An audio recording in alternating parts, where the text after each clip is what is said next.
Bismillahirrahmanirrahim. Elhamdülillahi Rabbil alamin ve salatu ve selamu ala abdihi ve rasulihi Muhammedin ve ala alihi ve sahbihi ve tabi'ihi mecmain.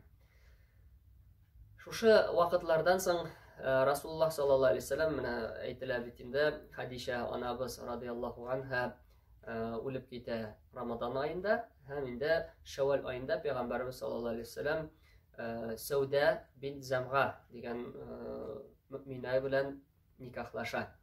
Nikah kilişi tüzi. Ol indi ikinci türküm muhacirler bilen Efiopiyaga gitken bula, andanın iri ölüp kala dep aytırlar. Hem indi gıydat vakti ötkeş, ol indi qaytkan bula. Peygamberimiz sallallahu aleyhi ve sellem onun bilen yaraşa hem indi nikah tüzüle.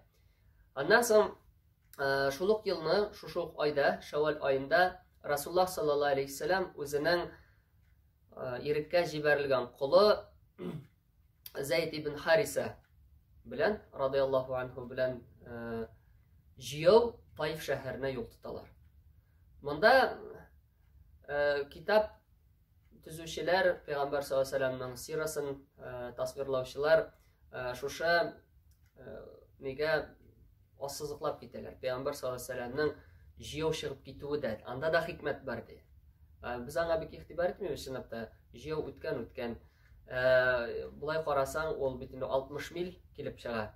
Taif şehri Mekke'den. Yakınça ol 120 şakırım kelip çığa. 120 şakırımны Rasulullah sallallahu aleyhi ve sellem Jiyov bara hem Jiyov qayta. Anın mına şu Jiyov barıp qaytığında da hikmet var. Çünkü ol diye atqa ise diyoga atlanıp çıkıp gitken bulsa diye Peygamber sallallahu aleyhi ve sellem bar idan diye mümkünlüğü. Ana diye müşrikler toxtatkan bulurlar idi diye. Kitirge irik birmegen bulurlar idi. Ol Jiyov çıkıp gitkeş diye, anı şuşu yakın tiredegine yürü deyip indi külüp kaldılar diye. Hem indi, mina Rasulullah sallallahu aleyhi ve sellem şuşu Taif şehirine yol tuttu. Taif şehri indi adım oazis deyip eyteler, anda bakçalar bulgan deyip eyteler. Hatta indi Mekke müşriklerin de bayraklarının onda özlerinin bakçaları bulgan degen rivayetler var. Hem indi Rasulullah sallallahu aleyhi ve sellem özünün iptaşı Zeyd ibn Harisa radıyallahu anhu bilen yöneliler Taif'ka. Yolda bulgan her bir türkümni, her bir halıkni, her bir kabileni uçraşkan birsin Peygamber sallallahu aleyhi ve sellem şuşu Allah Teala'nın dinine, hak bulgan toru yolga ündü. Hem barıp irişeler, anda Sakif kabilesi bula bitinde şuşularının jidekçilerin, alar indi 3 tuğan bulalar, 2 tuğan, alar bilen Peygamber sallallahu aleyhi ve sellem söyleşe birge bir, her birisi bilen. Tegilerinin cevapları da anın indi şunday bir ko'ngilga yatışlı tugil. Alar aytalar, birisi ayta misal üçün Peygamber sallallahu aleyhi ve sellem'e sen de peygamber olsan diye senin de derecen artık zor benim bilen söyleşirge diye. Men sen bilen söyleşe de olmayım diye, sen peygamber olsan diye. Eğer de sen de yalgancı iken, men sana qaraganda derecelerek men senin bilen de tuban düşüp söyleşmeyim dedi. Hem Rasulullah sallallahu aleyhi ve sellem ayta, yarar de siz de o'zingizning ishingizni ishladingiz diye, lekin kishilarga mening to'g'rimda bitan xabar etmagiz endi diye. Hem Rasulullah sallallahu aleyhi ve sellem 10 kun boyu şu xalqni dinga ündi. 10 kun boyu ündi, lekin ketir aldından Rasulullah sallallahu aleyhi ve sellem çıkıp gitkende şu Taif şehrini, anın halkı, anın arasında olan divanalары Peygamber sallallahu aleyhi ve sellem'nin artından kışkıra kovalar. En naşar sözlerini aytır. Hem indi taşlar ırgıta başlayırlar. Şu sebeple diye anın ayakları sinirleri diye, kanadı diye, anın ayak kiyimleri kızıl tüske kirdi, kanı sebeple diye. Peygamber sallallahu aleyhi ve sellem'ne taşlardan Zeyd ibn Harisa radıyallahu anhu özünün teni bilen sakladı diye. Şu sebeple diye anın başında tiren yara barlıkka kildi diye. Hem bu haklıkka ündövşü Peygamber sallallahu aleyhi ve sellem. Hem anın indi ol bitini akşada ümit etmiş şu bendelerden. Şu bendeler dinge kilip bu dünyada da ahirette de bəxtli bulsunlar üçün güne Peygamber sallallahu aleyhi ve sellem şu tırışlıklarını ko'rsatdi. Anga alardan bir nerse de bulmayın. Alar din kabul etmeymi. Lakin tigi bendelerge fayda bulur idi. Hem cevapları şunday buldu. Rasulullah sallallahu aleyhi ve sellem indi ko'pmedir ara o'tkash, şu Taif'nin şitinde deb aytalar, indi şu Mekke müşriklerinin Gutba hem Şeybe ibn Rabi'alarının iki irtuğanının bakşaları bulgan deb aytalar. Şu bakşanın kırına kelip oturalar Peygamber sallallahu aleyhi ve sellem. Hem bu iki tuğan kureler Rasulullah sallallahu aleyhi ve sellem'den. İki tuğan kurelerde ana qaratan indidir bir hisleri uyana, merhametlik hisse desen indi artıqraqlar, lakin indi kızganu hissi barlıqqa kele. Hem alarның хезмәтчеләре була, Гаддас дигән кеше. Ул христиан, Насара динендә була. Hem Гаддаска әйтәләр, мәди менә yüzümне, vinogradны илтеп бир пәйгамбәр саллаллаху алейһи вәсәлләмгә. Hem şu күпмедер инде биреп җибәрәләр. Теге Гаддас бара Расулуллах саллаллаху алейһи вәсәлләм янына, hem инде шушы нине суза vinogradны. Расулуллах саллаллаху алейһи вәсәлләм бисмиллаһир-рахманир-рахим дип ашый башлый. Hem теге Гаддас аптырый. Безнең якта яшәүчеләр мондый сүзләрне әйтмиләр ди. Син кайсы яктансың ди? Мин ди Ниневия дигән якларда. Ди ул якларда ди Юсуф ибн Мата булды ди. Yani Yusuf diyeyim gafı ettiğiniz Yunus radıyallahu anh dedi. Teги инде Гаддас гаҗәпләнә. Син аны каян беләсең соң диye. Моны бит инде Юнус алейхиссалам ул Кур'анда да килә. Ничек итеп Аллаһ Тәала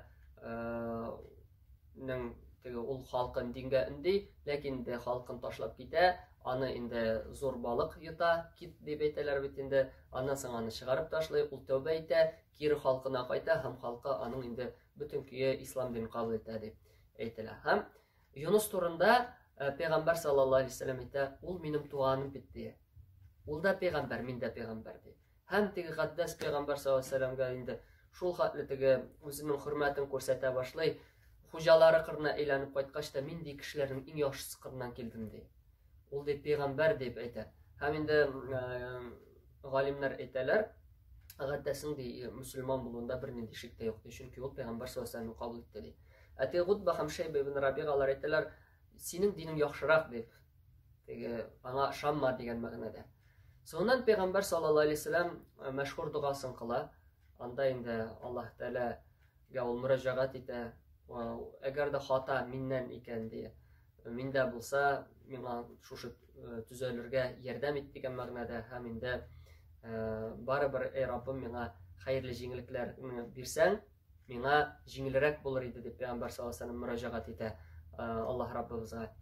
Һәм Карнул Маназил дигән җирдә бүгенге көндә менә шу нигә баручылар, хаҗга баручылар, ул җирдә ихрамга керәләр. Yani хаҗны һәм гумраны ниятлиләр.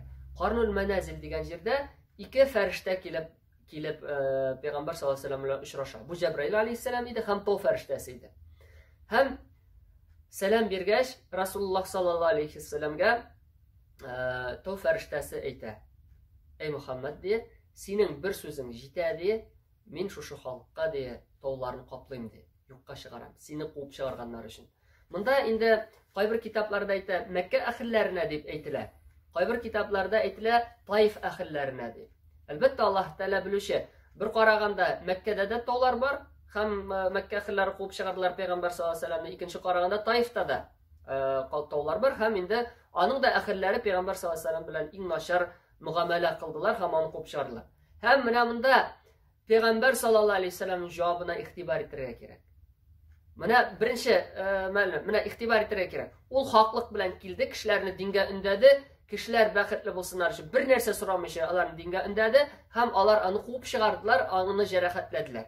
Һәм Пәйгамбәр саллаллаһу алейһи вәсәлләмгә рөхсәт ителгән иде шушлардан үч алу. Ул Аллаһ Тәаләнең рөхсәте иде. Ләкин менә монда Пәйгамбәр саллаллаһу алейһи вәсәлләмнең күркәм холыкының шагылышын без күрәбез.